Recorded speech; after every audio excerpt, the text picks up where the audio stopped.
Llego tarde. ¡Qué vergüenza, por amor de Dios! Llego tarde. La presentadora llega tarde. Bueno, ya estoy aquí.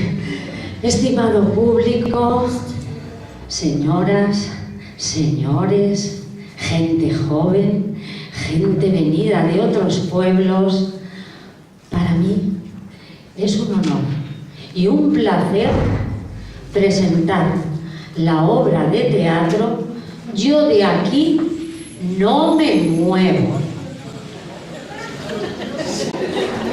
Muy buenos días. ¿Por esto? De ninguna manera. Pase, pase. Este es don Paquito, una amistad de la casa. Encantado. ¿Quiere lotería? ¿Algo de la 11? ¿Pañuelito? Trabaja en un semáforo en Alcañiz. No sé si me entiende. ¿Lotería? ¿Pañuelito? ¿Algo de la 11? No.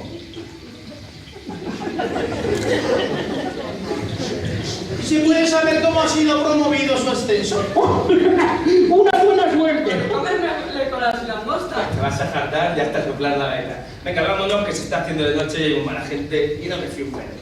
Bueno, adiós a todas. Adiós, la celebra Nicola. Pues el camión y ¡zas! Hola, hay que llevarla hasta la carretera y hacerla cruzar. Tirao. Tú te pones en un lado. Lo obligamos a que cruce. Y como los camiones de Zaragoza suelen venir medio dormidos, Paquito, eres un monstruo. Por algo me tienes sin vista. Ladrón, tontorrón. Hecho con calma.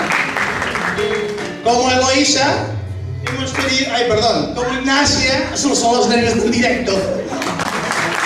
Hemos tenido a dos. Como Eloísa, hemos tenido a Cristina.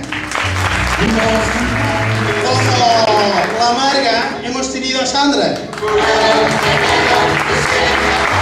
Como el Picarillo, hemos tenido a Alfonso. Y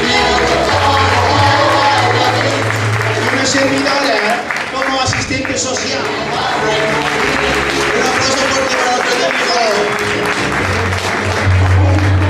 ¡Ay! ¡Paquito! Aquí tenemos a Enrique como Paquito. Tantas mujeres que... Bueno, pues muchas gracias por haber venido.